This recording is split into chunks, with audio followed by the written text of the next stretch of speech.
Jesus says, I so long for you, but man in his pride does not like to obey. June 4th, 2018. Words from Jesus to Sister Clare, spoken by Jackie.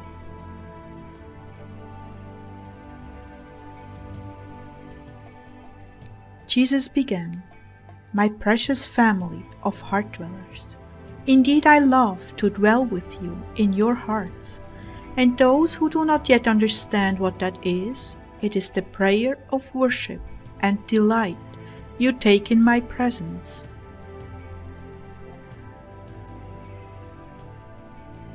And how do you arrive there? By letting go of the world, your opinion about yourself, and longing for me deeply in your heart. I do not disappoint good wills. Obedience is the way to my heart and to the revelation of my being. I long to reveal myself to all of you, but some of you are not quite ready. You are still hanging on to the pleasures of the world. You are still resisting me in things I've asked you to do, and Clare struggles with this as well. But when you resolve in your will that nothing is more important to you than me, that's when I will be able to change your heart.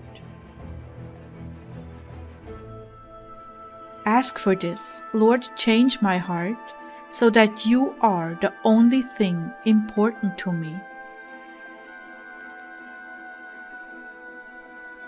This does not come overnight.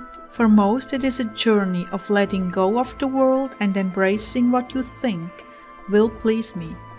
It's a matter of deep integrity, to integrate your values as a Christian into your whole life, with no corners of darkness where the devils may exploit you.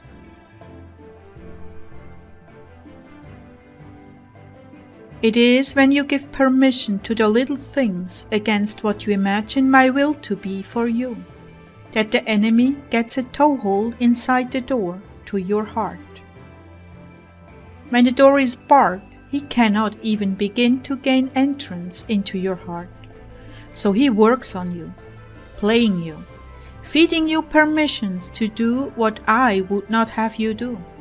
Even as Satan did in the garden as he lied, surely you will not die if you eat of this fruit.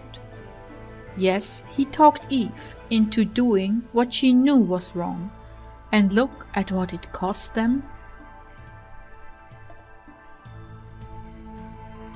You do not see the monster trying to enter your heart, rather it looks more like a tiny mouse. The issue is so small, but understand it can become big and overwhelming in very little time. Just like a tiny match in the forest can destroy thousands of acres, so can a tiny compromise do the same.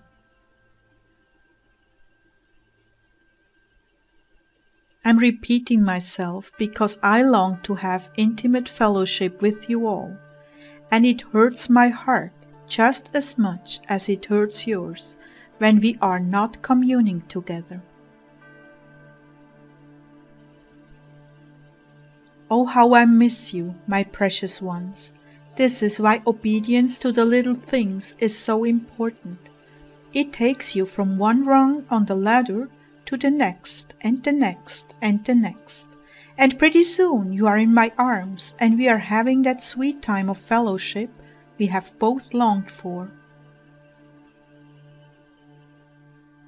You see, man in his pride does not like to obey. He seeks independence, self-sufficiency, doing it his own way, his own prowess and devices, making his own decisions.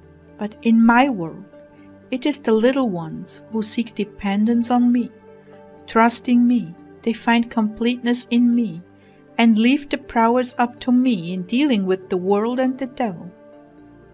It is the worshipful heart that stirs me to pity and longing for you. Is it not difficult to worship when you know you have transgressed or neglected my invitations?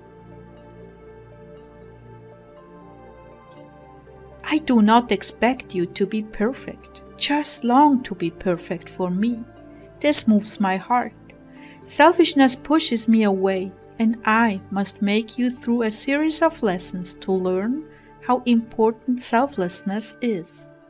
You must meet yourself at rock bottom and discover how very vulnerable you are before you are totally willing to allow me to be your everything, your provider, your all in all.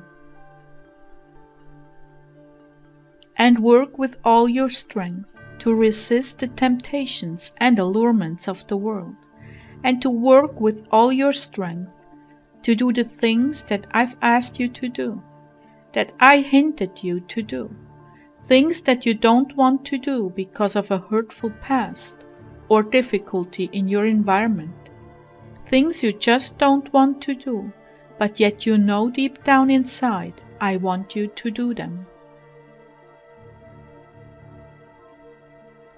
Cleave to me, my precious ones. Cry out in temptation and run from every occasion of sin. Beg me to remove that stubborn self-will that stands in the way of you doing what you know I really do want you to do. And if you fall, return to me with a docile and repentant heart, and I shall restore you. But the greatest blessing of all is the sweet fellowship we will have, because you have chosen me over all else in the world, even over yourself. Remember, this is a journey, and I'm committed to you all the way through the end. Be committed to me as well, and I will fulfill those empty and aching places within you with my sweet presence.